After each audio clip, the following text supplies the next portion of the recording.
Dans cette vidéo, nous allons voir comment manger de la vraie nourriture. Bonjour, c'est Jérémy, bienvenue sur Foodover, la chaîne qui permet d'améliorer ta santé et ton bien-être grâce à l'alimentation. Abonne-toi et clique sur la cloche de notification pour recevoir les prochaines vidéos. Concrètement, ce que l'on va voir, c'est comment sortir de cet état d'habitude que l'on a à consommer tous ces produits qui proviennent des magasins. Les produits industriels, quoi. Et ça en 5 points. Le premier, parlons-en des produits industriels. Ils sont là pour appuyer sur ton cerveau pour te dire « mange, mange, mange ». Au plus on vient les transformer, au plus on aura un cocktail de produits chimiques, de pesticides, d'additifs alimentaires, de sucre, de sel. Ce qui serait facile de faire, c'est de sortir et d'arrêter de consommer ces produits. Et là, tu te rends bien compte que c'est pas forcément évident pour tout le monde. Pour certains d'entre nous, on pourrait presque comparer ça à une période de sevrage. Tellement certaines de ces substances chimiques vont venir imprégner notre cerveau et venir nous rendre accros. Là, on passe par une phase de détoxification de l'organisme. Concrètement, on laisse le temps à l'esprit et au corps de se purifier, si on peut dire ça comme ça, ou en tout cas de libérer toutes ces substances chimiques et toxiques.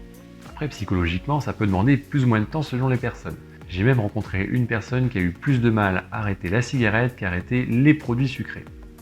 D'ailleurs, je suis même pas sûr qu'elle a encore réussi à arrêter les produits sucrés. Le principe numéro 2, c'est cette détoxification. Quelle que soit la méthode que tu vas employer, il faut faire très attention à ce que tu vas faire. Cette étape n'est pas quelque chose de permanent que l'on va faire durant toute l'année. Concrètement, ça peut durer entre 15 jours, 3 semaines, peut-être un mois grand maximum. Mais après, il faut commencer à retourner à une alimentation qui soit à peu près normale. Et c'est le point numéro 3, le fait de manger sainement tout simplement.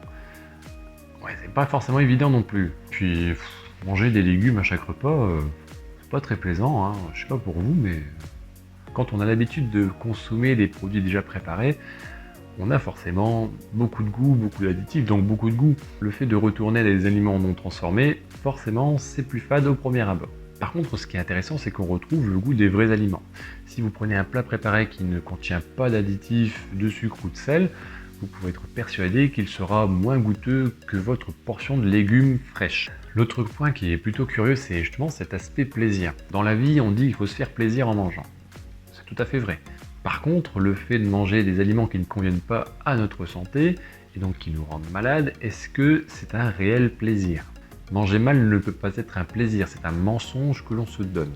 Par contre, manger sa portion de légumes râpés à chaque repas, est-ce que ça devient un plaisir pour autant? C'est pas évident non plus. C'est sûr aussi qu'il faut une phase d'adaptation et trouver les aliments, les bons aliments qui vont venir alimenter notre santé, mais qui vont également nous procurer du plaisir.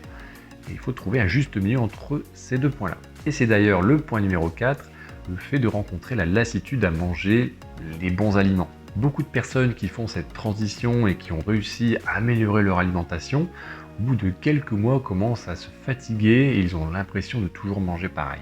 D'accord, si on se regarde là dans cette vidéo, on n'est pas des cuisiniers, donc on a du mal à changer et à trouver des dizaines et des dizaines de recettes pour varier les plaisirs au quotidien, et voilà, il n'y a pas de souci. Ça peut être compliqué effectivement.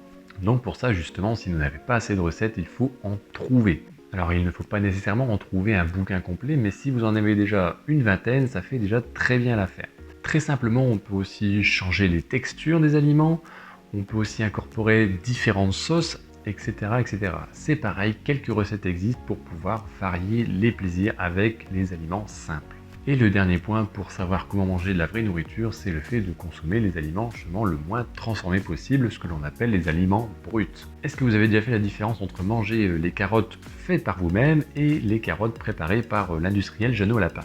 Les aliments naturels vont eux-mêmes avoir leur propre goût et il faut en profiter. Certaines cuissons, que ce soit à haute température ou dans l'eau, vont venir justement enlever tous ces éléments gustatifs de l'aliment. Il faut faire très attention à la manière dont on va préparer nos produits. Et là vous allez me dire, ouais mais c'est bien beau de préparer tout brut là, mais j'ai pas le temps moi. Des statistiques prouvent que l'on passe plusieurs heures devant les écrans chaque jour à la maison. Et on n'a pas le temps de prendre 20 minutes pour préparer à manger. Pour conclure, on va dire que manger de la vraie nourriture, c'est pas forcément compliqué en soi. Le tout, c'est déjà de se libérer de l'emprise de ces aliments sur notre esprit et sur notre corps. Une fois que c'est fait, on peut passer à de meilleurs aliments, des aliments plus bruts. Donc là, il faut trouver une organisation et aussi des petites recettes qui nous conviennent bien et s'organiser pour avoir le temps de préparer tous ces bons aliments et surtout limiter le fait d'aller vers la simplicité et vers les produits qui sont déjà transformés industriellement. J'espère que cette vidéo t'a plu, tu peux t'abonner si ce n'est pas encore fait, Nous on se retrouve pour une prochaine vidéo. Porte-toi bien et à bientôt.